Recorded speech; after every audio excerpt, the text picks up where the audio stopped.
सबसे पहला जब हमने सॉल्व किया था सिंप्लेक्स मेथड, तो हमने नॉर्मल प्रॉब्लम को सॉल्व करना सीखा कि अगर आपकी प्रॉब्लम मैक्सिमाइजेशन की है तो कैसे लगेगी, मिनिमाइजेशन की है तब कैसे लगेगी। एक केस वो हुआ, इसके बाद फिर केस किसका बना था, फिर केस बना था इनकमिंग वेक्टर के टाई हो जाने का, आउटगोइंग वेक्टर के टाई हो जाने का। अगर इनकमिंग वेक्टर के बीच में टाई हुआ, चुनना बहुत आसान है। अगर एग्जाम के टाइम में तुम लोग रूल भूल जाते हो, मान लो तुमको नियम नहीं आते थे, इतने नियम है नहीं आते हैं, तो आर्बिट्री सिलेक्शन कर लो, किसी ने नहीं रोका हुआ है, जैसी मर्जी उसको इनकमिंग लो, जैसी मर्जी उसको क्या ले लो, हाँ आउटगोइंग नहीं, इनकमिंग के ही लिए बात कर रहे हैं। सुनो, जैसे मान लो ऊपर है x1, x2, x3, इसके बाद s1, s2, s3 और आर्टिफिशियल हो गया a1 और a2। हम बारी बारी सबके लिए cj माइनस zj कैलकुलेट करेंगे। इसके लिए मैंने कैलकुलेट किया तो इसके लिए आया c1 माइनस कितना z1, इनके लिए कैलकुलेट किया c2 माइनस z2, इनके लिए आया c3 माइनस z3, इसके लिए कितना आया c4 माइनस z4, अगले के लिए c5 माइनस z5, अगला c6 माइनस z6, इनके लिए c7 माइनस z7 और last c8 minus z8।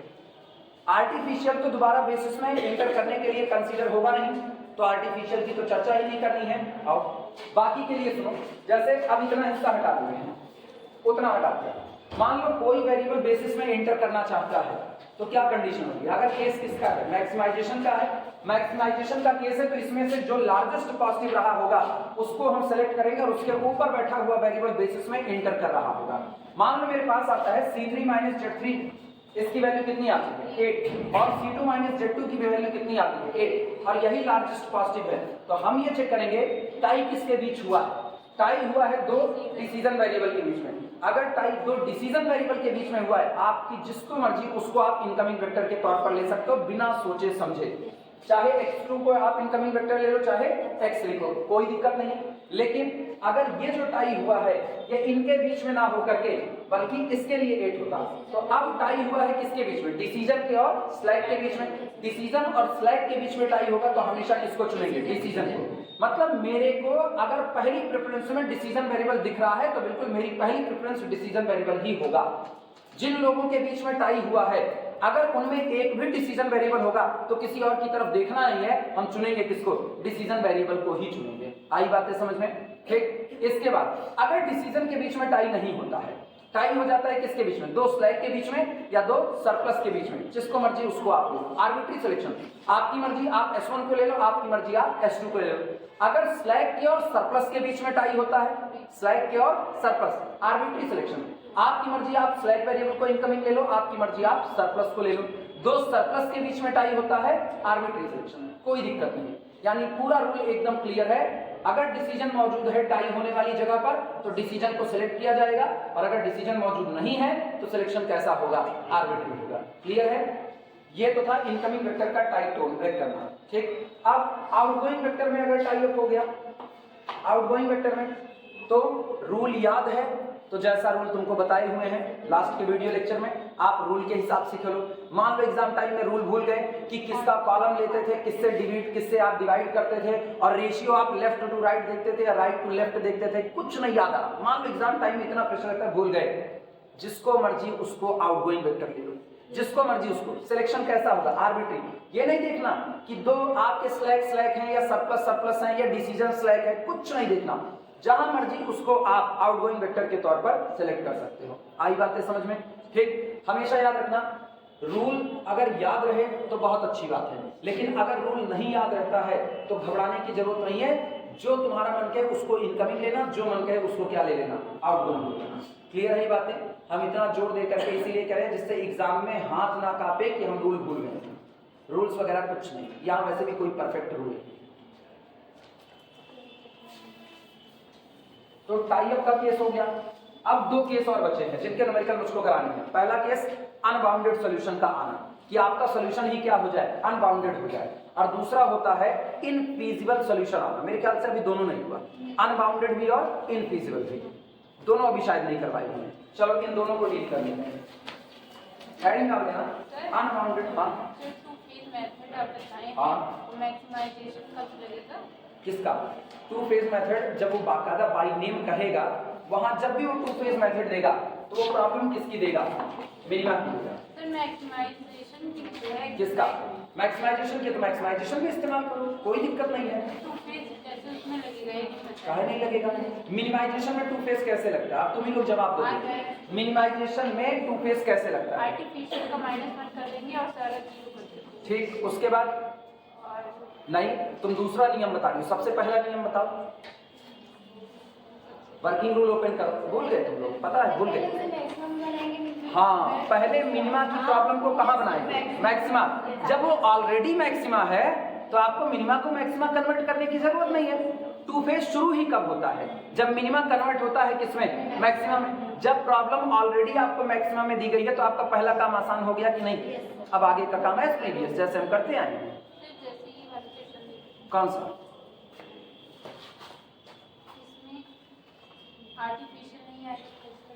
Question number 5 less than or equal to minima का केस है। ये प्रॉब्लम बच्ची ना बहुत गलत छापे हैं ना, बहुत गलत छापे हैं, कहीं पर भी नहीं किया है। आर्टिफिशियल को इसमें आना है ना, इसमें से ना ये किए क्या है, ये किसी दूसरी किताब का नकल छापे। इन दोनों में से कोई एक नेगेटिव है। मेरे को सवाल याद है, इन दोनों में से कोई एक नेगेटिव है, और नेगेटिव है तो उसको पॉजिटिव बनाने के लिए माइनस से मल्टीप्लाई करेंगे, इनइक्वालिटी तुरंत हो जाएगी ग्रेटर देन की ना। इस सवाल को हम चेक करेंगे, किताब में ये सवाल दिया गया सही सलामत तरीके से। एक सवाल और इसी का तुम लोग भेजे हुए थे ना जो गलत था, कौन सा? कोई एक भेजा था मेरे को, एक सवाल और तुम्हें भेजी थे ना, उसमें भी तो यही मिसप्रिंट किए हुए थे, माइनस प्लस का उसमें भी दिखा ना, वो बड़ी गलत सलत की हुई। अच्छा एक काम करते हैं, ग्रुप में हम कुछ सॉल्यूशन अपलोड कर दो, सॉल्यूशन क्या है, कुछ प्रॉब्लम अपलोड कर देते हैं जो सही सलामत है, उन प्रॉब्लम को अपलोड कर दो, उस पर प्रैक्टिस करो। क्योंकि किताब में सबसे बड़ी दिक्कत यही ना, जब गलत सॉल्व रहेगा, मतलब प्रॉब्लम ही गलत छपी है तो काहे का आंसर मैच करेगा। टू फेज में जो मैक्सिमाइजेशन का केस होता है उसको कैसे सॉल्व करेंगे एक बार बता दीजिए। टू फेज में मैक्सिमाइजेशन का केस, टू फेज में मिनिमा की प्रॉब्लम को सबसे पहले मैक्सिमा में कन्वर्ट किया जाता है, उसके बाद मैक्सिमाइजेशन से ही तो शुरू करते हैं उसका। भूल गई? एक न्यूमेरिकल शायद कितना, एक या दो कितने कराएं टू फेज पे? टू फेज का चेक करो तो काम आगे शुरू करें।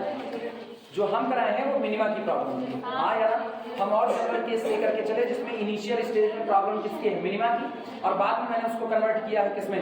मैक्सिमा में, और फिर सॉल्व करने की शुरुआत की है। जब तुम लोगों को ऑलरेडी प्रॉब्लम मैक्सिमा दी जाएगी तो तुमको सोचने की कोई जरूरत ही नहीं, सीधे उठाओ सॉल्व करने की शुरुआत करो। क्लियर बात? और इस प्रॉब्लम में ना परेशान, ये प्रॉब्लम गलत छपी है, सीधे सीधे हेडिंग डाल दो, unbounded solution.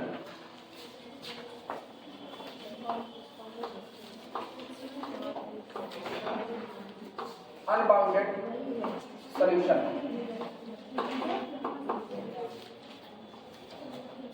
Unbounded solution.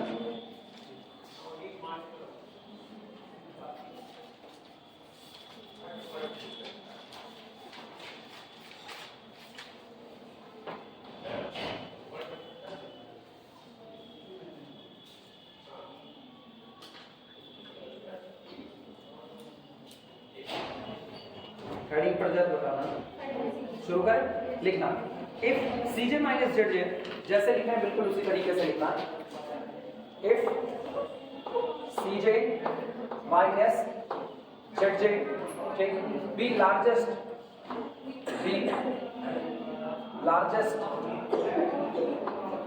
if CJ minus ZJ be largest positive,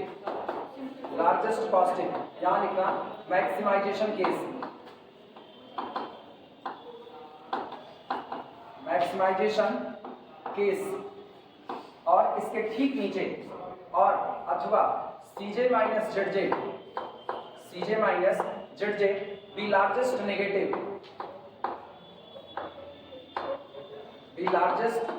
negative, bracket में लिखना minimisation case, minimisation case,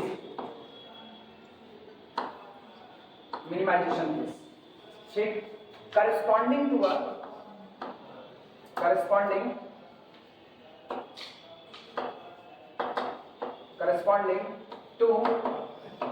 a non-basic variable, corresponding to a non-basic variable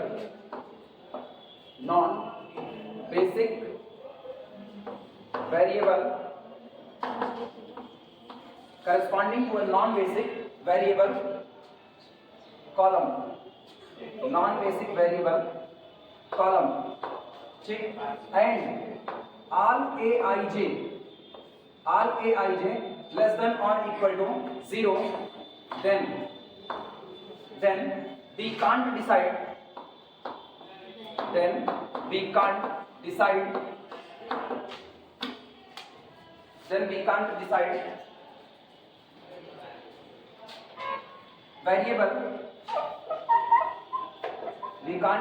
variable to leave the basis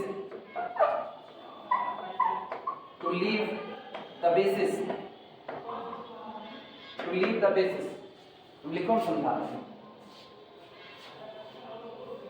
सबसे पहले language लिखो फिर बताओ।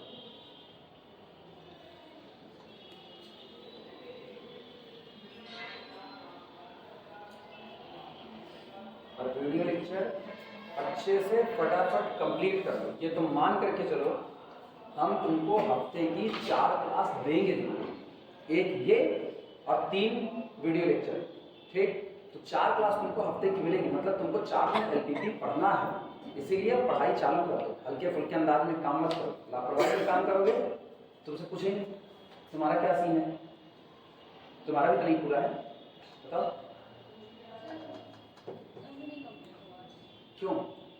खाली last के 2 की बात कर रहे हैं, लास्ट का 2 जो किए थे क्यों नहीं कंप्लीट हुआ, वही जानना चाहते हैं। अच्छा गजब की बात है, रीजन भी नहीं मन नहीं किया तो पीछे का कर लें, उसके बाद आगे वाला कंप्लीट करें, ऐसा ना। इनके पास रीजन नहीं, इनको रीजन हम बता रहे हैं ना, और ये उसमें से चुन रही है ऑप्शनल, ए टिक करे, बी टिक करे, सी टिक करे, डी टिक करे ना। चलो इधर ना, मतलब मुझे अब कहा इधर ये बताओ, सिंप्लेक्स टेबल याद है? सिंप्लेक्स टेबल याद है? टेबल में सबसे पहला कॉलम क्या होता था? सीबी होता था। दूसरा कॉलम क्या होता था? Capital B, variable in basis. अगला कॉलम क्या होता था? Small B, that is equal to value of basic variable. बोलना भी सीखो इसको, ये कौन होता था? Value of basic variable. जो वेरिएबल बेसिस में मौजूद है उनकी वैल्यू कितनी होगी? Value of basic variable. इसके बाद आपके डिसीजन वेरिएबल की column x1, x2, x3, s1, s2, artificial a1 और काउंट it, मान लो ऐसा, ठीक। जब हम इसको सॉल्व कर रहे होते हैं, अगर मेरा केस किसका है? मैक्सिमाइजेशन का केस है। ये बताओ मैक्सिमाइजेशन में ऑप्टिमैलिटी का क्राइटेरिया क्या है? Optimality criteria are C J minus Z J less than or equal to 0। आपके जितने सीजे माइनस जेड जे है वो या तो 0 हो जाए या तो क्या हो जाए? नेगेटिव हो जाए। और जब तक ये नहीं होगा तब तक मेरी कंडीशन ऑप्टिमैलिटी के राइट नहीं हुई है। मान लो वो नेगेटिव नहीं हुए, मान लो नेगेटिव नहीं हुए, और अगर नेगेटिव नहीं हुए तो हम कौन सा चुनेंगे? लार्जेस्ट पॉजिटिव चुनेंगे। और हमने यहाँ पर देखा कि इसके लिए जो C2 माइनस Z2 आया है, ये C2 माइनस Z2 कैसा है? लार्जेस्ट पॉजिटिव है, लार्जेस्ट पॉजिटिव मिल गया। तो मेरे को एक बात तो कंफर्म हो गई कि बेसिस में इंटर कौन करेगा?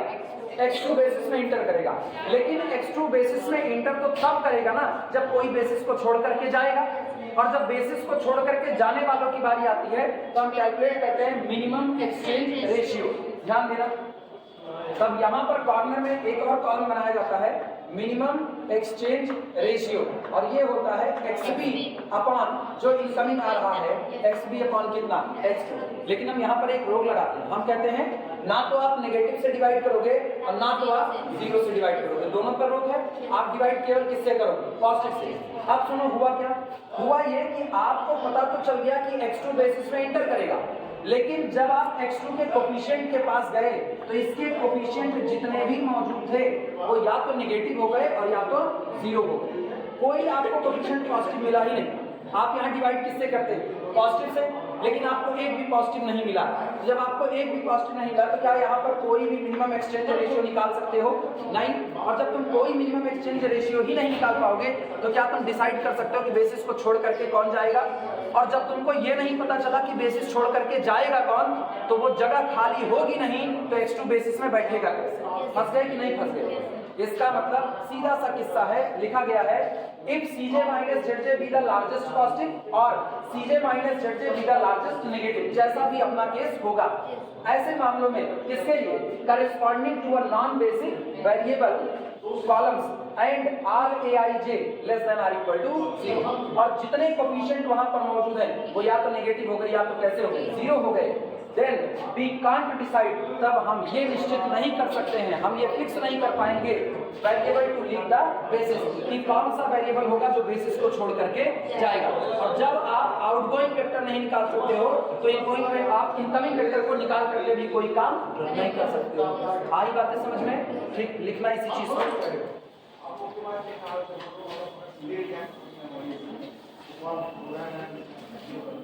अब सुनो, अब हम तुमको यहीं पर एक फिजिकल इंटरप्रिटेशन बताने चल रहे हैं। फिजिकल इंटरप्रिटेशन कि आप जो नेगेटिव से डिवाइड कर रहे हो ना, नेगेटिव डिनोमिनेटर रिप्रेजेंट क्या करता है। 0 अगर आपका डिनोमिनेटर हो गया, मिनिमम एक्सचेंज रेशियो क्या होता है, xb अपॉन x2। तो जो xb अपॉन x2 आप कर रहे हो तो यहाँ नीचे आप aij से डिवाइड करते हो, aij नेगेटिव हो गया यानी डिनोमिनेटर नेगेटिव हो गया तो क्या रिप्रेजेंट करता है, और aij 0 हो गया तो क्या रिप्रेजेंट करता है। ये दोनों बातें हम फिजिकल इंटरप्रिटेशन लिखने चल रहे हैं। लिखना रीजन, हेडिंग डाल देना रीजन, कारण क्या है इसका, रीजन, रीजन अनबाउंडेड सॉल्यूशन मिलने का रीजन लिखने चल रहे हैं। रीजन में लिखना negative denominator implies, negative denominator, negative denominator implies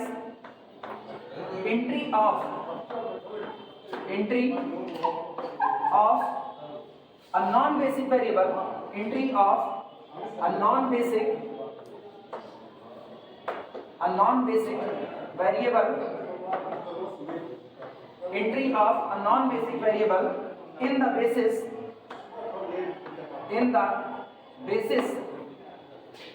with a negative value, with a negative value and infeasible solution,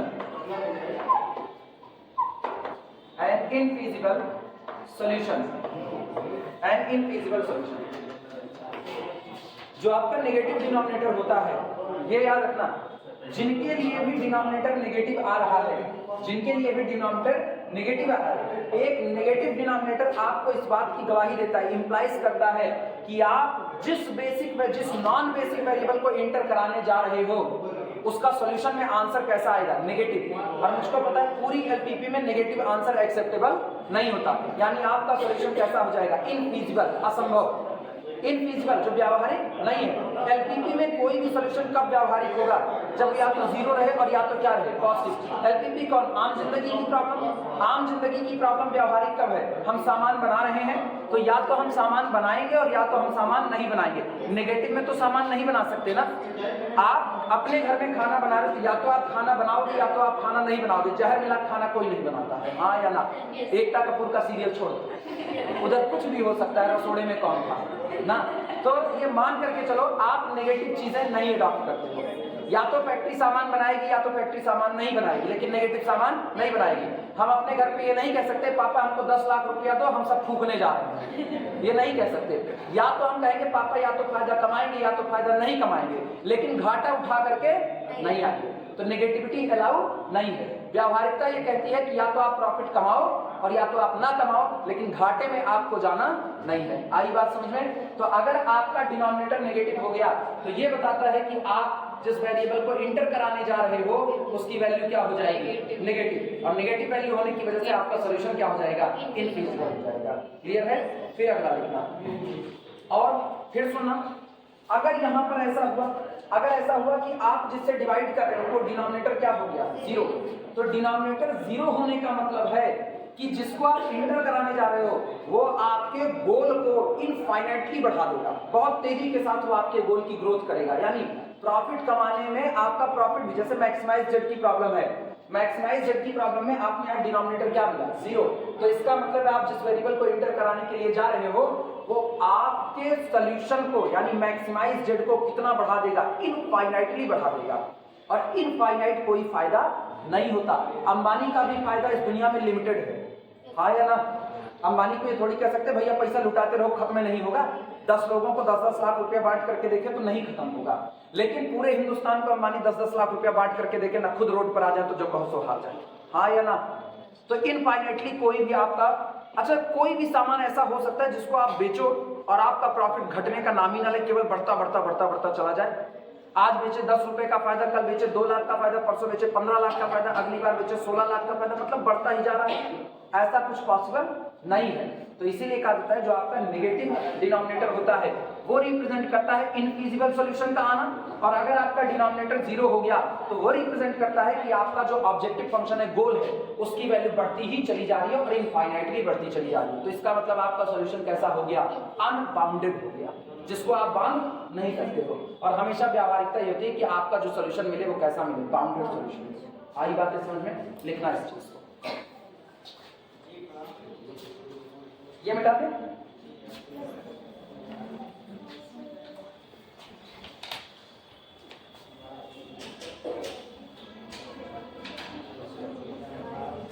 लिखना also a zero value, लिखना also a zero value in the denominator,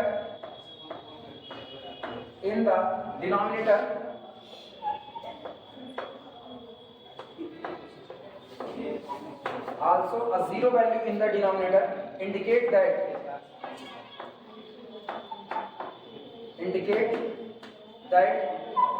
a zero value in the denominator indicate that the value of non-basic variable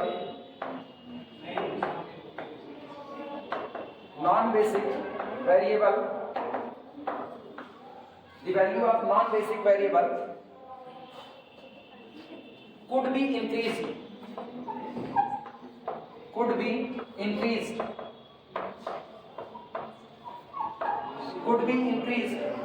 infinitely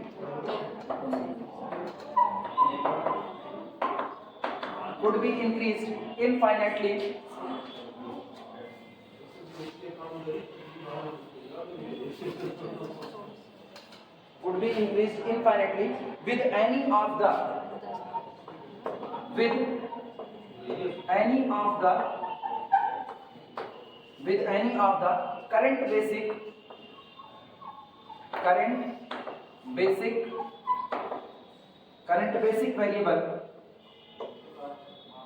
current basic variable being removed from the basis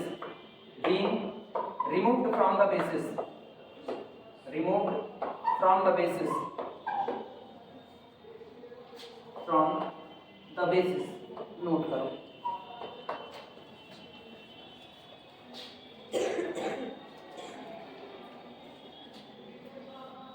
आपका denominator 0 होने का मतलब है कि अब अगर आपने बेसिस से किसी भी बेसिक वेरिएबल को बाहर किया तो उसके बाहर करते ही जैसे आप इसको इंटर कराओगे तुरंत आपका जो गोल है वो इनफाइनाइटली क्या कर जाएगा? इंक्रीज कर जाएगा, ठीक। और आपका सॉल्यूशन कैसा हो जाएगा?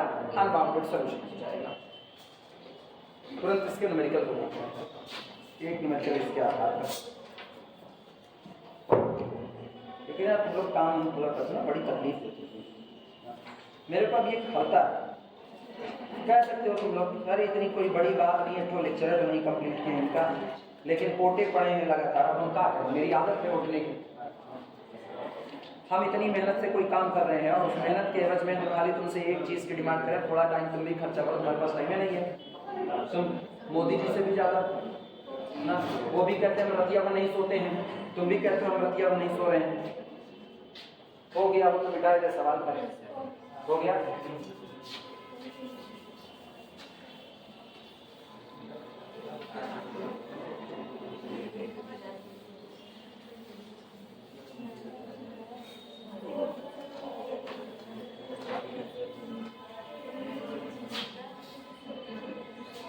चलो लिखना प्रॉब्लम है।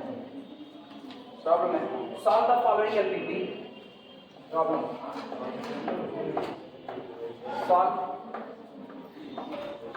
Solve maximise z is equal to 3x1 plus 5x2 subject to constant subject to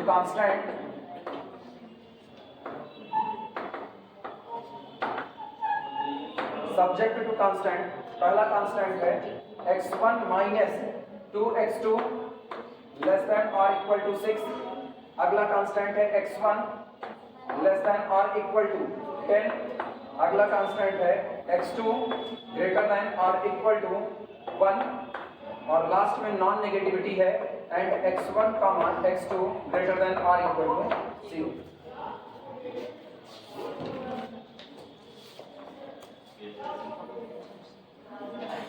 सबसे पहला काम क्या करेंगे? सबसे पहला काम बताओ, स्टैंडर्ड फॉर्म में कन्वर्ट करेंगे। ऑलरेडी मैक्सिमा की प्रॉब्लम है, मिनिमा की भी होती है, कोई भी फर्क ना पड़ता। बिग एम मेथड से सॉल्व करते हैं, मिनिमा को मिनिमा में और मैक्सिमा को मैक्सिमा में ही कन्वर्ट करते हैं ये सॉल्व। चलो देखना standard form solution.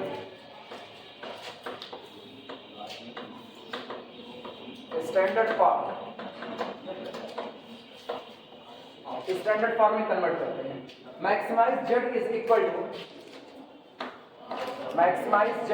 Is equal to 3x1 plus 5x2। और सुनो, आगे की जगह छोड़ देते हैं, जो स्लैग सरप्लस या आर्टिफिशियल इस्तेमाल करेंगे उनके लिए, फिलहाल उसको छोड़ेंगे। सब्जेक्ट टू कांस्टेंट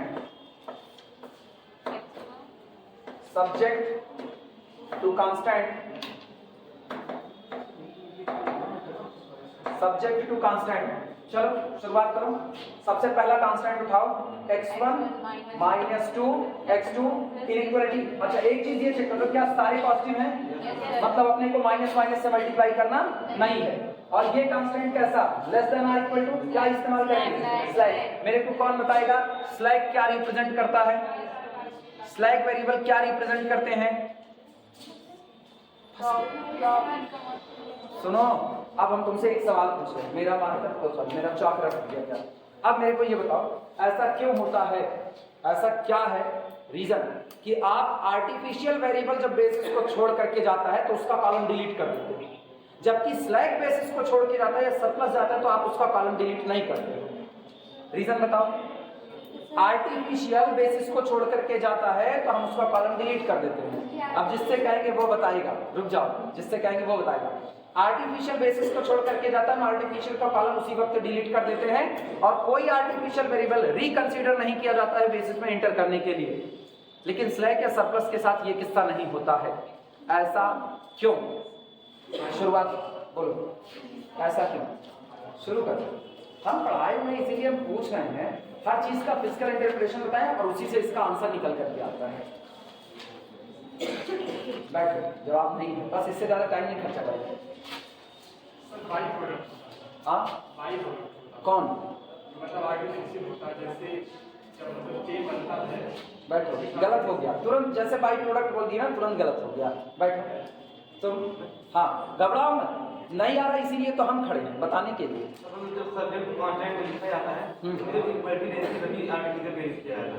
नहीं वो तो ठीक है, वो तो आप सॉल्व करने के लिए इस्तेमाल कर रहे हो ना। किसका? हाँ उसका क्या नहीं होता।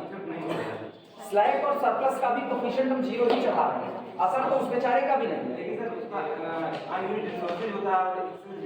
हाँ यही मेरे को सुनना था ना, जो आपका स्लैग वेरिएबल होता है वो आपका अनयूज्ड रिसोर्सेज होता है। आंसर में अगर आपके स्लैग वेरिएबल s की वैल्यू, मान लो मेरा स्लैग वेरिएबल s1 है, s1 इज इक्वल टू 5 आ गया, तो वो एक बात को रिप्रेजेंट करता है कि कंपनी के पास ये 5 सामान ऐसे जो है तो कंपनी के, लेकिन उसने उसका इस्तेमाल नहीं किया। तो सामान आपका और आप इस्तेमाल नहीं कर पा रहे, इसीलिए आपका फायदा 0 हो रहा है। आई बात समझ में? इसीलिए उसका कोफिशिएंट कितना चाहते हैं? 0। सरप्लस का क्या है? एक्सेस मात्रा में मौजूद है, आपको उसकी जरूरत नहीं थी। एक वो है जिसकी जरूरत है आपको, आपके पास है लेकिन आप इस्तेमाल नहीं कर रहे हो। जैसे तुमको एलपीपी की जरूरत है, हाँ या ना? नंबर चाहिए तो तुमको एलपीपी की जरूरत है। तुम्हारे पास एलपीपी पढ़ाने वाला टीचर है, हाँ या ना? तुम्हारे पास तुमको एक्स्ट्रा क्लास पढ़ाने के लिए हम वीडियो लेक्चर दिया, हाँ या ना? तुमने इस्तेमाल नहीं किया। आ गए अपनी जगह पर। हम कहें ना, हम इसको बोल नहीं सकते कि तुम लोग दिया गया लेक्चर कंप्लीट नहीं करते हो, हम इसी को जोड़ देंगे एग्जाम्पल पर। मेरे पास ये तो है, ये गॉड गिफ्टेड फिनोमिना है ना, एक ऐसी घटना है जो घटित हो गई है और भगवान हमको यहाँ पर भेज दिए। अब तुम लोग भी सोचोगे गप पागल आदमी है ना, तुरंत का तुरंत उसी बतिया में बार बार आ रहे हैं। हाँ हम आएंगे और तुम अगला नहीं कंप्लीट करोगे तो हम तुमको यहाँ से बाहर का रास्ता भी दिखाएंगे, ये भी देखना। तुम अगला लेक्चर कंप्लीट करके बैठोगे और नहीं बैठोगे तो हम तुमको बाहर का रास्ता दिखाएंगे। मेरे को बिल्कुल ये चीज बर्दाश्त नहीं कि हम पढ़ाएं और तुम काम ना कंप्लीट करो, ये नहीं बर्दाश्त है। हम दूसरे नहीं कि इग्नोर करेंगे, बिल्कुल नहीं करने वाले।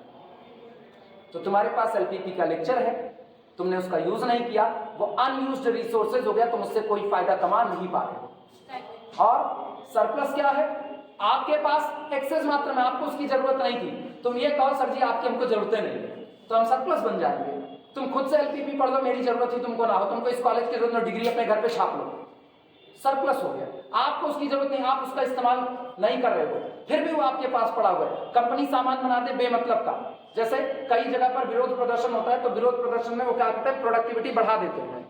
वो हड़ताल नहीं करेंगे, वो क्या करेंगे ना, कंपनी में सामान को और ज्यादा मात्रा में बनाने लगेंगे। होता क्या, मार्केट का अप्रोच क्या है, मार्केट का अप्रोच है डिमांड और सप्लाई बराबर होनी चाहिए। डिमांड और सप्लाई बराबर है तो इसका मतलब आपने जितना पैसा लगाया आपको उतना वापस मिल गया। लेकिन अगर आपने डिमांड कम कर दी और सप्लाई बहुत ज्यादा कर दी, तो डिमांड तो आपके पास 70 की है और आप सप्लाई कितने की कर रहे हो, 200 की, तो बिकेगा तो 70 ही ना, बाकी का नुकसान कितना, 130। ये आपके ऊपर भारी पड़ रहा है, तो 130 आपके लिए क्या हो जाएगा, सरप्लस हो जाएगा। इन दोनों के फिजिकल इंटरप्रिटेशन है, इसीलिए हम इनका कॉलम डिलीट करने वाले नहीं है। लास्ट में आंसर में जब ये अपना निकल करके आएंगे ना, तो ये बताएंगे कि ये चीजें सरप्लस हुई हैं और इतनी यूनिट आपकी क्या हुई है, स्लैक हुई है, वो बताएंगे। जबकि आर्टिफिशियल को मैंने शुरू में लिखा था, artificial used as a tool to solve our problem, वो केवल हमारी प्रॉब्लम को सॉल्व करने का एक टूल भर है। No physical interpretation for artificial variable present, उसका कोई फिजिकल इंटरप्रिटेशन नहीं है, इसीलिए वो जाता है तो जाता रहे, मेरे को उसकी जरूरत भी नहीं है। ठीक, याद रखना इसको, वाइवा में जब पूछा जाएगा तभी इसकी जरूरत पड़ेगी सबसे ज्यादा। लेस देन और इक्वल टू इक्वलिटी है तो प्लस पहला स्लैक वेरिएबल इस्तेमाल करो, कितना, s1, और फिर इस इक्वल टू कितना हो गया, 6। अगले पर आओ, अगला कौन है, x1, इक्वलिटी कैसी, लेस देन और इक्वल टू, तो प्लस कितना हो गया, s2। ठीक,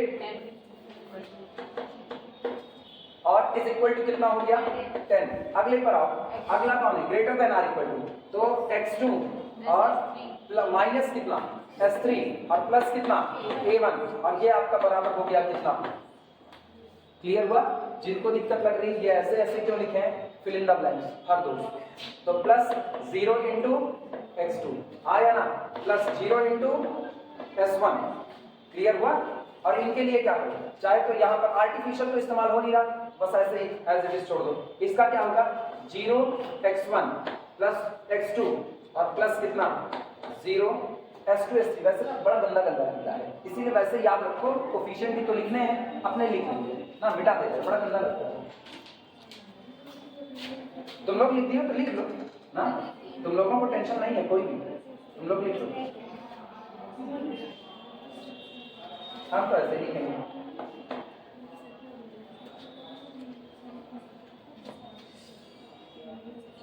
चलो ये रहा। अब अगला काम क्या होगा, अगला काम बोलो, and x1 x2 s1 s2 s3 फिर कौन, a1, all are greater than or equal to 0। ठीक, इनिशियल सॉल्यूशन, हाँ उसको जोड़ दीजिए ना, plus 0 s1 plus 0 s2 plus 0 s3, ठीक है ना, s1 s2 s3। और ये मैक्सिमा की प्रॉब्लम है तो आर्टिफिशियल का कोफिशिएंट -m इंटू a1, क्या a का a1 की हो ना, a1 भी रखना, छोड़ो तो नहीं की हो तो केवल a ही रखना, क्योंकि एक ही इस्तेमाल हुआ, एक से ज्यादा होते तो नंबरिंग की जरूरत पड़ती। a1 लिखो या a लिखो, कोई फर्क नहीं है। Initial solution setup, initial solution setup, बराबर के लेफ्ट साइड में जो है उनको बचाओ और बाकी सबको क्या कर दो, 0 कर दो। तो मुझको इनिशियल सॉल्यूशन क्या मिलेगा, s1 is equal to 6, s2 is equal to 10, a1 is equal to 1। तो S1 इज इक्वल टू कितना हो गया अपने पास 6। अगला हो गया S2 इज इक्वल टू 10 और फिर A इज इक्वल टू कितना 1। A1 करो चाहे A करो कोई फर्क नहीं। A is equal to 1 note करो।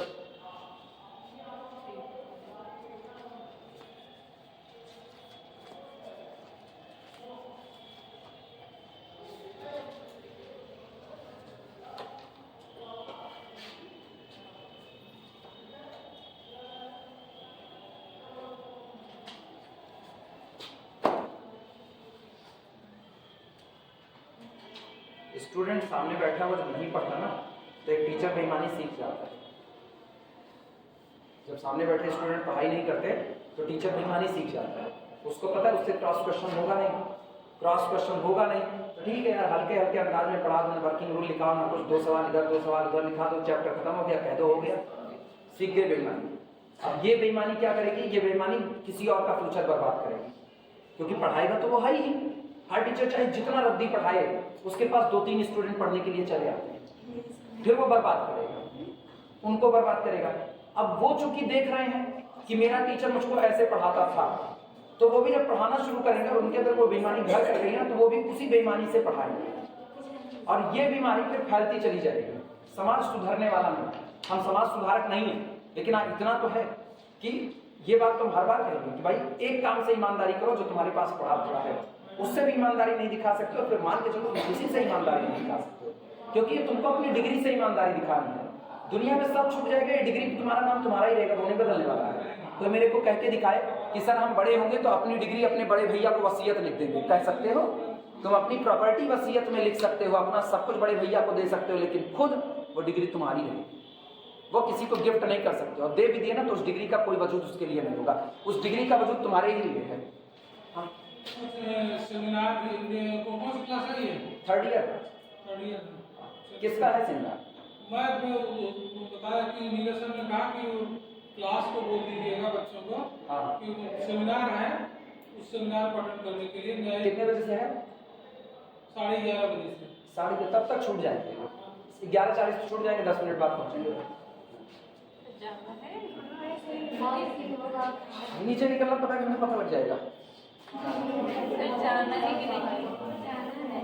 कहाँ जाना है, सेमिनार में।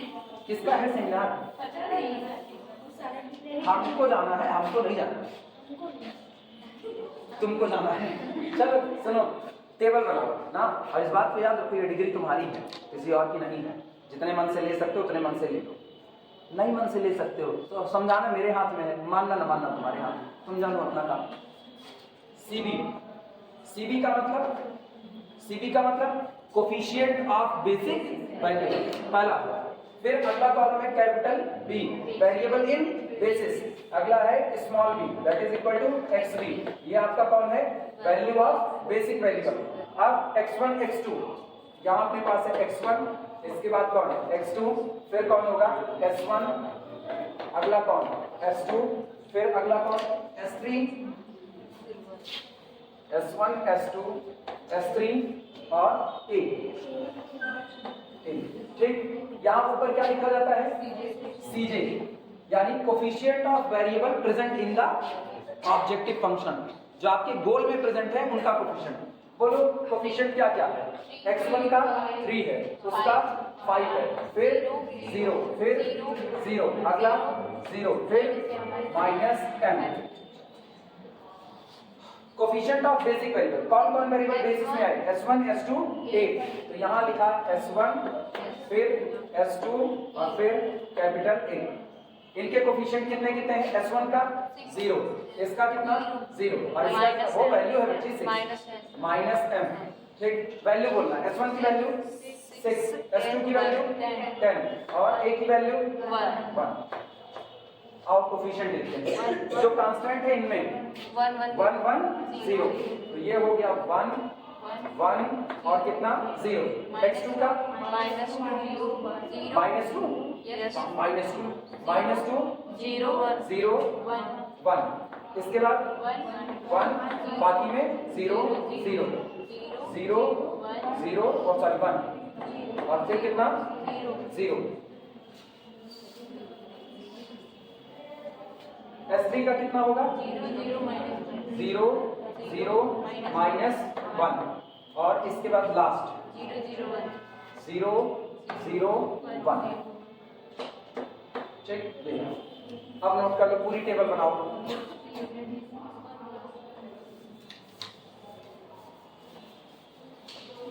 टेबल तुम्हारे सामने है, पूरी टेबल बनाओ। दो चीजें कैलकुलेट होंगी, क्या क्या? ZJ और CJ माइनस ZJ, दो चीजें कैलकुलेट करो।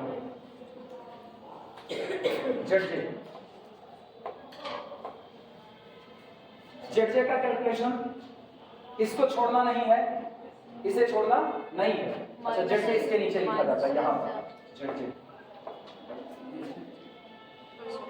चलो देखना, 0 into 1 0 plus 0 into 1 0 plus minus m into 0 0। पहला कितना हुआ? 0 0, फिर 0 into 0 0 minus m into 1 minus m। अगले पर 0 0 0 0 0 0 अगला m, ठीक है, इसके बाद माइनस m। ये तो हो गया मेरे पास कौन? ZJ। अब CJ माइनस ZJ आओ, CJ माइनस ZJ, ठीक। 3 माइनस 0 3, अगला 5 माइनस m यानी 5 प्लस m।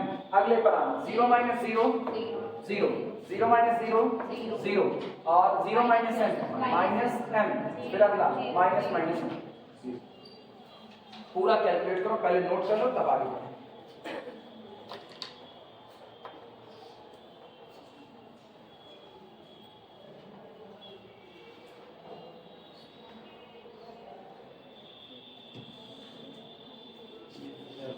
खत्म ये चैप्टर का है।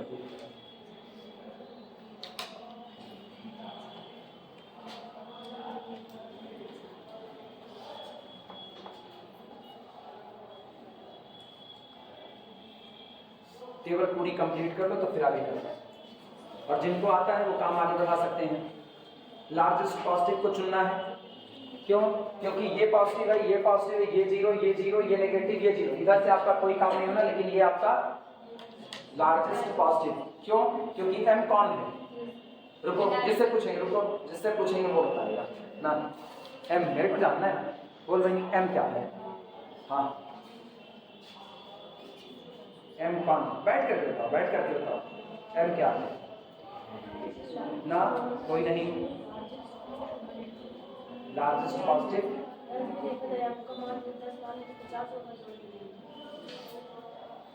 इधर किनारे m, सबसे किनारे m है क्या? मेरे को m जानना है, m है क्या? नाम क्या है? हाँ, हम पूछते हैं तभी तो पोल पट्टी खुलती है। हाँ हाँ, m क्या है?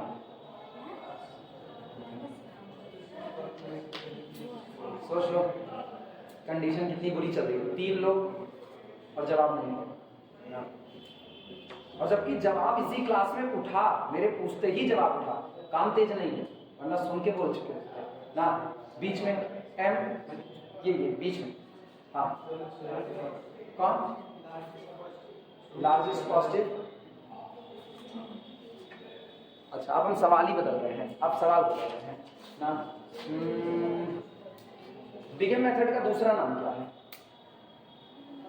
हाँ, बिगेन मेथड का दूसरा नाम क्या है? इधर से ना, बिगेन मेथड का दूसरा नाम बताओ। सब ऑनलाइन हो, सब ऑनलाइन ना, जो भी देखेगा वो जानेगा, क्योंकि मेरे सारे लेक्चर एक सीरियल से पढ़े हैं। बंदा इस लेक्चर तक टकराएगा तो सीरियल से टकराएगा, उसको भी ये पता चलेगा हम बेईमानी से नहीं पढ़ा रहे, लेकिन मेरे सामने बैठे लोग जबरदस्त तरीके की बेईमानी से पढ़ रहे हैं। हर बात बताए हुए हैं, लेकिन हर बात में तुम लोग फंस गए। हम ऐसे ही हैं, ठीक है, तुमको पहली बार मिले हैं, लेकिन हम ऐसे ही पूछते हैं, मेरे को पता चलता है ना। अभी मेरे को जवाब ना, हाथ ऊपर जिनको पता है बिगेन मेथड का दूसरा नाम क्या है? बिगेन मेथड का दूसरा नाम क्या? हाथ ऊपर करो, 1 2 नाम बोलो। बिगेन का दूसरा नाम? Penalty method. बिगम मेथड का दूसरा ही नाम है पेनाल्टी मेथड। और वहीं पर ये बात तय हो जाती है कि जो कैपिटल एम है वो लार्जेस्ट पेनाल्टी है। हाँ है ना, कैपिटल एम कौन है? लार्जेस्ट पेनाल्टी लिखवाए हैं वर्किंग रूल में बाकायदा ना, where M is known as the largest penalty. जब आप उसको कोफिशिएंट के तौर पर इस्तेमाल करते हो, मतलब अगर आपने गलती की ना तो आपको इतने का खामियाजा भुगतना पड़ेगा, वो आपकी लार्जेस्ट पेनाल्टी है। उसके बाद भी तुम लोगों की एक कंडीशन है, गजब हाल है, कुछ किया नहीं जा सकता, हिंदुस्तान सही में आबाद हो चुका है पूरे तरीके से। चल आओ आप सुनो, जो लोग कह रहे हैं एम लार्जेस्ट इंटीजर चुना जाता है ना, वो हम तुमको तरीका बताएंगे, उसको तुम किसी को बता नहीं सकते। वो तरीका है खाली बस कैलकुलेट करने का कि कौन आपका लार्जेस्ट पॉजिटिव, वो आप कैसे पता करोगे। चूंकि वो लार्जेस्ट पेनाल्टी है इसलिए आप एम की वैल्यू बड़ी से बड़ी जो मर्जी वो आप तय कर दो, ये हम तुमको तरीका बताएंगे। तो एम की वैल्यू हम 100 लेते हैं, 100 लेने पर 100 और 5 कितना हो गया? 105 हो गया। जाहिर सी बात है इससे तो बड़ा पॉजिटिव है, तो इसका मतलब ये चुना जाएगा इनकमिंग वेक्टर के तौर पर x2, ये आपका रहा लार्जेस्ट पॉजिटिव। हम टेस्ट ले लेंगे, जान लेना हाँ, संडे की एक्स्ट्रा क्लास बुला लेंगे और हम चाबी खोज करके खुद ताला खोल लेंगे और हम टेस्ट ले लेंगे ना, इसलिए पढ़ना चालू कर ना। खाली तुम लोग कहते हो ले लीजिए टेस्ट, जिस दिन लेंगे ना उस दिन तुमको पता चलेगा टेस्ट भी अलग तरीके से लेंगे। जय खोपड़ी है तय सवाल बनाएंगे, अभी तुम लोग सोच रहे हो कि एक ही पेपर बनाएंगे ना, मेरे पास बहुत फुर्सत का टाइम रहता है ऐसे काम के लिए। पढ़ना चालू कर दो, इतना ना परेशान करो यार मेरे को। Largest positive x2 enter the basis, कुछ नहीं, तुम्हारी खाली एक दिक्कत है, कभी टोके नहीं गए पक्का, और कोई दिक्कत नहीं, टोके नहीं गए बस। टोके जाते तो आदत ही ना खराब होती थी, वरना थर्ड ईयर को ऐसी आदतें नहीं पढ़नी चाहिए जैसे ही डाल करके रखे हो। मेरा थर्ड ईयर हमेशा सबसे सुपर सीनियर रहा और वो सीनियरिटी नजर आती है। अब तुम लोग सुपर सीनियर होकर के भी तुम्हारी ये कंडीशन क्या क्या कौन सा फ्लेवर ना, वो उस लाइन काम करो, मिनिमम एक्सचेंज रेशियो पहले उस जैसा व्यवहार तो दिखाओ नहीं, जब मर्जी तब गायब हो जाती। XB अपॉन कौन एंटर किया? x2, XB upon x। चलो डिवाइड करते हैं, सुनो दिमाग दौड़ाना, ये कौन है? -2, क्या इससे डिवाइड होगा? नहीं होगा, फिलहाल इसके सामने डैश। ये कौन है? 0, इसके सामने डैश, सीधे कहाँ है? 1। तो ऑब्वियस सी बात है, अब यही आपका निकल करके आएगा। XB कितना है? XB 1, और ये भी कितना? 1, तो कुल मिलाकर के 1 अपॉन 1, वैल्यू भी कितनी? 1। यही आपका बेसिस को छोड़ दिया जाएगा। कौन है? Capital A leave the basis, leave the basis, capital A leave the basis. अच्छा की एलिमेंट पहचानो, की एलिमेंट कौन? ऑलरेडी 1, की एलिमेंट ऑलरेडी कौन? 1। मेरे को थर्ड रो में कुछ भी बदलने की जरूरत नहीं है, केवल आपको बदलना पड़ेगा कौन सी रो? फर्स्ट रो, बस सेकंड भी नहीं बदलना, वो ऑलरेडी 0 है। तो यहाँ पर हम लिख रहे हैं for new table, for new table, नई टेबल के लिए R1 new is equal to R1 old plus 2R, R1 old plus 2 times of the R3। हाँ ये ना, अब न्यू वगैरह लिखने की जरूरत वो बदलेंगे है ही नहीं, तो क्या न्यू और क्या ओल्ड, R1 बदल रहा है उसके लिए नया शब्द इस्तेमाल कर लिए। क्लियर हुआ? और नई टेबल में किसका कॉलम डिलीट करोगे? आर्टिफिशियल कैपिटल ए का कॉलम डिलीट कर देना। चलो अगर टेबल बन गई हो तो हम मिटाना चालू करें। पहले तो हम यही काम करें, ये डिलीट, कैपिटल ए का कॉलम डिलीट कर दिया, ठीक। ये फिर से कैलकुलेट किए जाएंगे, इनको हटा देंगे पूरा, इनको भी हटा दे रहे हैं, ये भी फिर से कैलकुलेट होगा, इस सारा मामला है। इधर ये बेसिस को छोड़ करके चला गया, और कौन बेसिस में आ रहा है? बेसिस में x2 आ रहा है। तो यहाँ पर हमने कितना लिख दिया? x2, और इसका कोफिशिएंट कितना है? 5। यहाँ कितना लिख दिया? 5।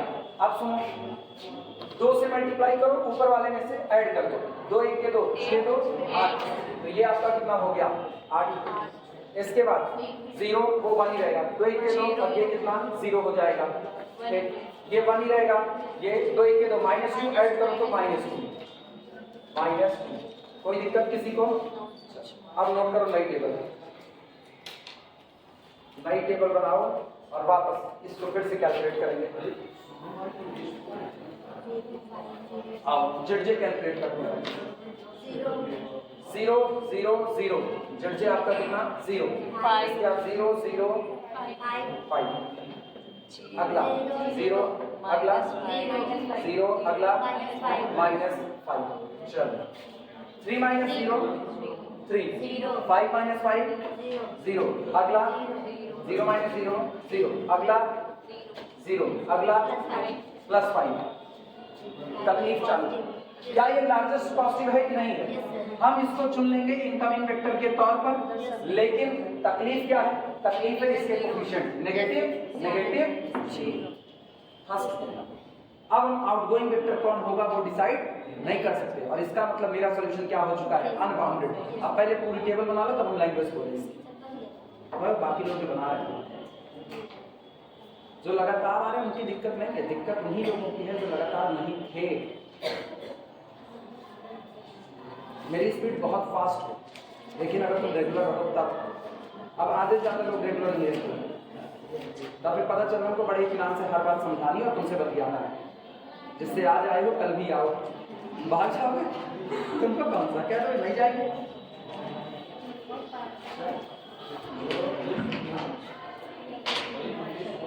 अगला सवाल देखते हैं।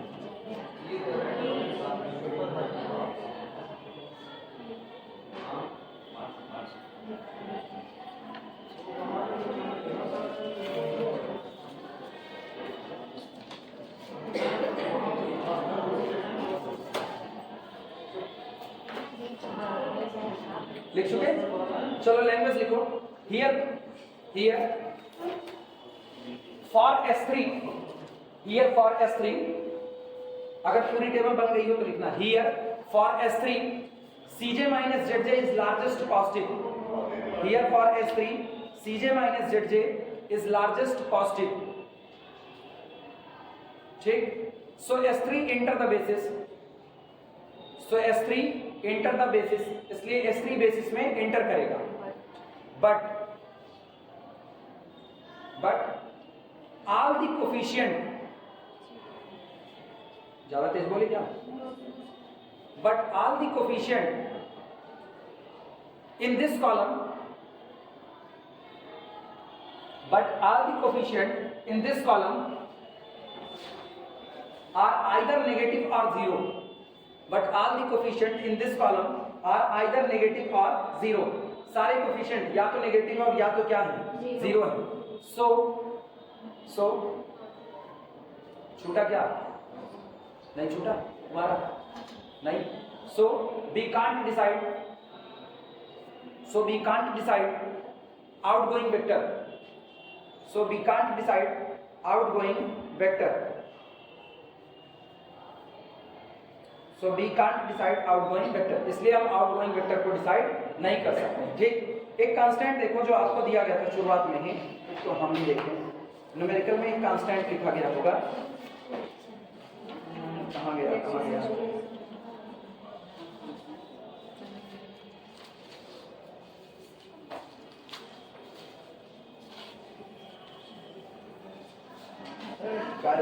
ये रहा। हाँ, ये मेरे को लैंग्वेज बोला, हम लैंग्वेज क्या बोले हैं वापस? Here for S3 Cj - Zj is largest positive, so S3 enter the basis, but all the coefficient in this column are either negative or 0, so we cannot decide outgoing vector। ये लिखा, so we cannot decide outgoing vector। ठीक, लिखना therefore S3 cannot enter into basis। पहले मैंने क्या कहा? पहले मैंने कहा कि S3 के लिए Cj - Zj क्या है? Largest positive. तो हमने कहा ये बेसिस में एंटर करेगा, लेकिन फिर मेरी निगाह पड़ी आउटगोइंग वेक्टर कौन होगा। तो आउटगोइंग में निकालने गए तो पता चला ये सारे लोग या तो नेगेटिव है या तो क्या है? 0 है। तो इसका मतलब आउटगोइंग वेक्टर डिसाइड होने वाला नहीं है, और जब आउटगोइंग वेक्टर डिसाइड नहीं होगा तो इसका साफ मतलब है अब S3 बेसिस में एंटर करने वाला नहीं है। लिखना therefore S3 cannot enter into the basis, therefore S3 cannot enter into the basis। S3 basis में इंटर नहीं कर सकता। दूसरी बात सुना, S3 आपके सॉल्यूशन को कैसे बढ़ाएगा वो सुना। मेरे को एक कोफिशिएंट, एक कांस्टेंट लिखा गया केवल x2 के लिए, कोई वो बोल देगा केवल x2 जहां पर है। सेकंड या थर्ड कौन सा था? थर्ड क्या था? x2 ग्रेटर देन और इक्वल टू 1 था। अच्छा, अब सुनना, जब हमने इसको इक्वलिटी में बदला तो मैंने क्या किया? इक्वलिटी में बदला तो ये लिखा गया है x2 माइनस कितना? S2 या S3 और प्लस कितना? Capital A is equal to 1। तो यहां से तुमको x2 क्या मिला? x2 आपको मिला x2 is equal to 1 plus कितना? S3 और माइनस कितना हो गया? Capital A। क्या यही वैल्यू आई थी कि नहीं? अब ये बताओ, यहाँ S2 के लिए आपको यहाँ पर डिनोमिनेटर में क्या मिला? 0 मिला। जब आप मिनिमम एक्सचेंज रेशियो निकालते तो मिनिमम एक्सचेंज रेशियो आपको क्या मिलता? S3 अपॉन कौन होता? सॉरी XB अपॉन कितना? S3। और यहाँ पर डिनोमिनेटर में क्या चढ़ जाता? 0। डिनोमिनेटर में 0 चढ़ने का मतलब है कि ये जो S3 है ये आपके ऑब्जेक्टिव फंक्शन की वैल्यू को इनफाइनाइटली क्या कर रहा होगा? इंक्रीज। कैसे पता चलेगा कि वो इंक्रीज करेगा? क्योंकि मेरा गोल क्या है? जरा ऑब्जेक्टिव फंक्शन बोलो। Max z is equal to कितना? 3x1 plus 5x2। यही गोल था कि नहीं? अब ये बताओ, मैक्स z डिपेंड करता है x1 पर और किस पर? x2 पर। दोनों पर डिपेंड करता है। और x2 की वैल्यू कितनी है? 1 plus S3 minus capital A। और S3 के लिए डिनोमिनेटर कितना हो गया? 0। फिजिकल इंटरप्रिटेशन कहता है कि S3 बिना बेसिस में घुसे हुए ही आपके गोल की वैल्यू को क्या कर देगा? इनफाइनाइटली। कैसे इंक्रीज करेगा? क्यों? क्योंकि S3 खुद नहीं, S3 किसको बढ़ा रहा है? x2 को। S3 के ऊपर कौन डिपेंड है? x2 डिपेंड है। तो जब S3 की वैल्यू इनफाइनाइटली इंक्रीज करेगी तो क्या x2 बैठा रहेगा? वो भी तो इनफाइनाइटली क्या करेगा? इंक्रीज। और अगर x2 इनफाइनाइटली इंक्रीज करेगा तो ऑब्वियस सी बात है 3x1 प्लस 5x2 भी क्या करेगा? इनफाइनाइटली इंक्रीज करेगा। तो क्या आपका सॉल्यूशन अनबाउंडेड हो गया कि नहीं हो गया? That's why we can't enter S3 into the basis. हम S3 को बेसिस में एंटर नहीं करा सकते। क्लियर हुआ कि नहीं?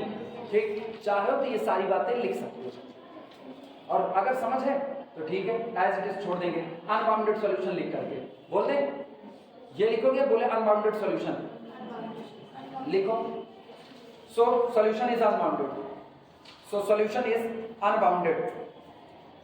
So solution is unbounded. इसलिए सॉल्यूशन आपका कैसा होगा? अनबाउंडेड होगा। क्लियर हुआ? सब कुछ डिसाइड हुआ कहां से? आपके इस दिए गए इनइक्वालिटी से जो आपको दी गई थी x2 के लिए। वहां से मुझको पता चलता है कि S3 इनफाइनाइटली इंक्रीज करेगा तो x2 इंक्रीज करेगा और x2 के इंक्रीज करने की वजह से मैक्सिमाइज z इंक्रीज करेगा और मेरा सॉल्यूशन कैसा बन जाएगा? अनबाउंडेड बन जाएगा। क्लियर है? लास्ट पूरे चैप्टर का आखिरी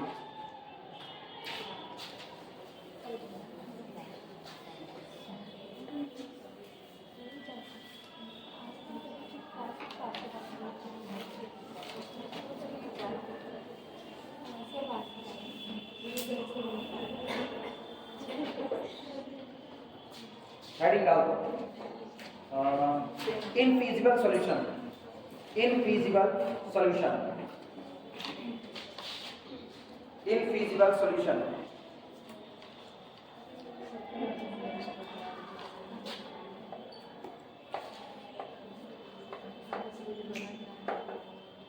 इनफीजिबल सॉल्यूशन। और एक काम करो, 10 मिनट जो अपने पास हैं, इसी 10 मिनट के अंदर में मेरे को सारी अटेंडेंस चाहिए। 10 मिनट।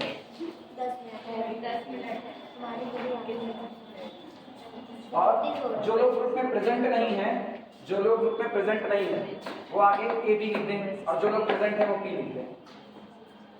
ग्रुप जो अपना बना हुआ है उस ग्रुप में जो लोग मौजूद हैं वो सारे लोग ए लिखें, जो लोग एब्सेंट है वो लोग ए बी लिखें। ठीक है, चलो प्रेजेंट वाले पी लिख लीजिए, पी फॉर प्रेजेंट। हाँ हाँ, मेरे को ये भी तो डेटा चलना पड़ता है। चलो इनफीजिबल सॉल्यूशन सुनो। इनफीजिबल का मतलब, इनफीजिबल का मतलब वो सॉल्यूशन जो पॉसिबल नहीं है, असंभव सॉल्यूशन। और असंभव क्या है? नेगेटिव वैल्यू का आना। असंभव क्या है? नेगेटिव वैल्यू का आना। मेरे को जितने भी डिसीजन वेरिएबल की वैल्यू चाहिए वो सब की सब कैसी चाहिए, या तो पॉजिटिव चाहिए या तो जीरो चाहिए। लिखना इसमें लैंग्वेज में, if linear programming problem solution, if, और हाँ एक और चीज, आपको डिसीजन वेरिएबल की कोई ऐसी वैल्यू मिल जाए, आप पूरा सॉल्व करो, सॉल्व करने पर आपको डिसीजन वेरिएबल की कोई ऐसी वैल्यू मिल जाए जो वैल्यू आपके कांस्टेंट को सेटिस्फाई ही नहीं कर रही है। मान लो मैंने पहला सॉल्यूशन निकाला x1 plus x2 less than or equal to 5, पहला कांस्टेंट, दूसरा कांस्टेंट आया x2 is greater than or equal to 8, ये मैंने लिख दिया।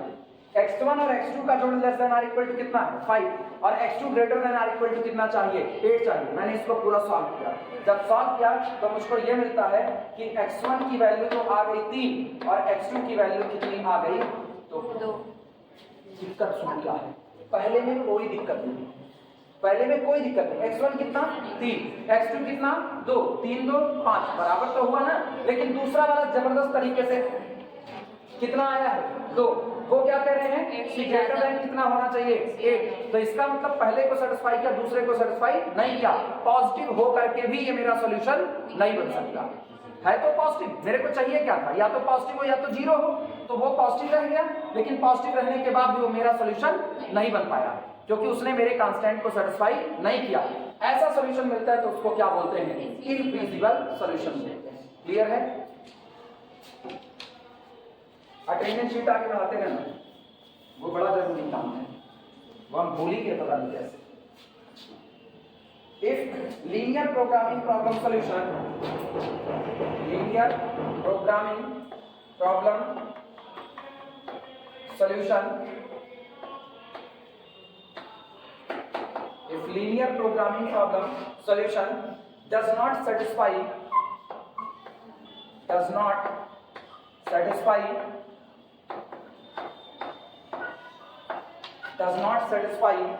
all of the constant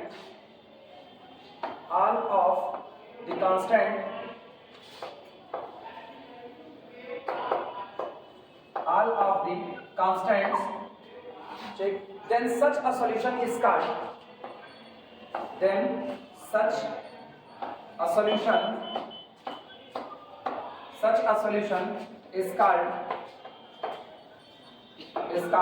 infeasible,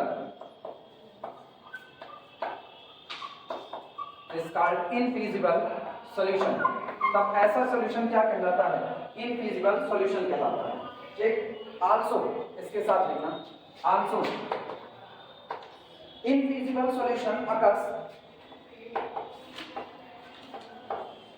infeasible solution occurs, also infeasible solution occurs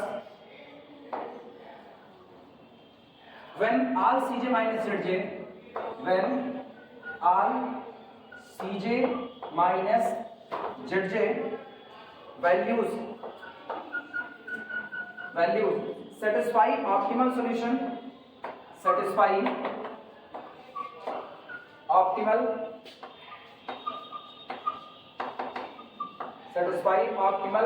solution condition,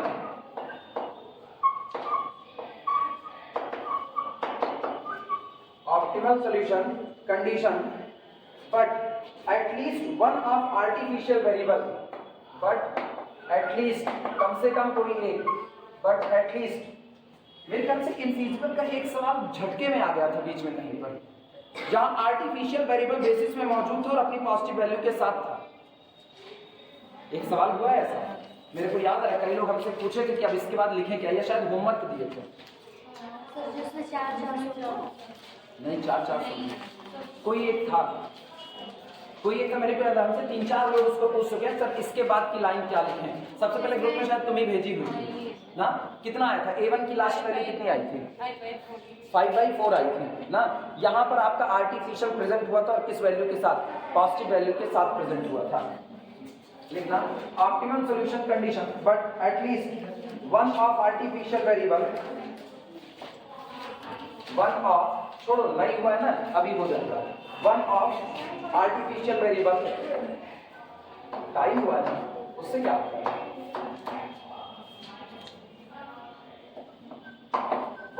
of artificial variable appears, artificial variable appears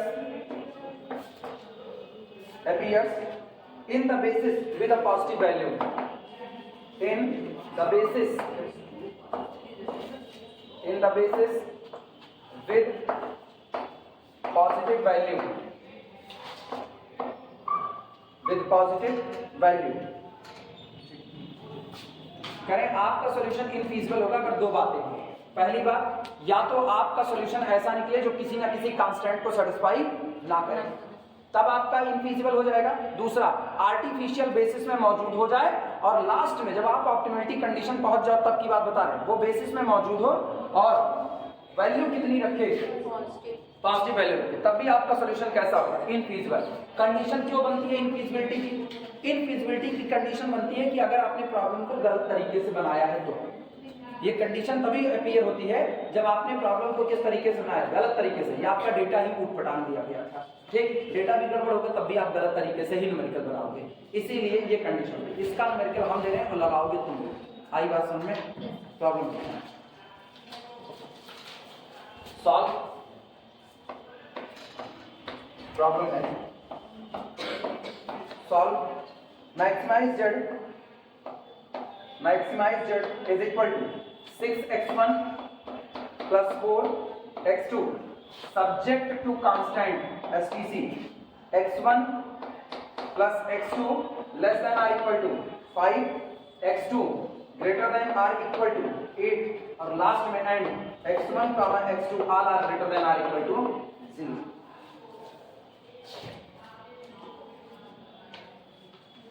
ठीक, लगाओगे इसको तुम लोग और आंसर पहले ही पता है, आंसर पहले ही पता है। ठीक, इनफीजिबल सॉल्यूशन, आंसर पहले ही पता, इनफीजिबल यानी जब तुम इसको सॉल्व करोगे ना तो तुम्हारे बेसिस में आर्टिफिशियल मौजूद होगा, फाइनल कंडीशन ऑफ ऑप्टिमलिटी आ जाएगी, all Cj minus Zj less than और इक्वल टू 0 आ जाएंगे, लेकिन बेसिस में एक आर्टिफिशियल रह जाएगा और उसकी वैल्यू कैसी होगी, पॉजिटिव। वहीं पर लिख देना इनफीजिबल सॉल्यूशन। आई बात समझ में? ये तुम लोग सॉल्व करोगे और जितनी जल्दी हो सके उतना जल्दी काम कंप्लीट करो, क्योंकि अब मेरी अगली क्लास एक हफ्ते के बाद नहीं है, उसके पहले छुट्टी से क्या होता है? अब तो हम 4 क्लास एक्स्ट्रा चला रहे हैं ना, अब छुट्टी होके भी तुम्हारी छुट्टी नहीं है। कौन सी छुट्टी?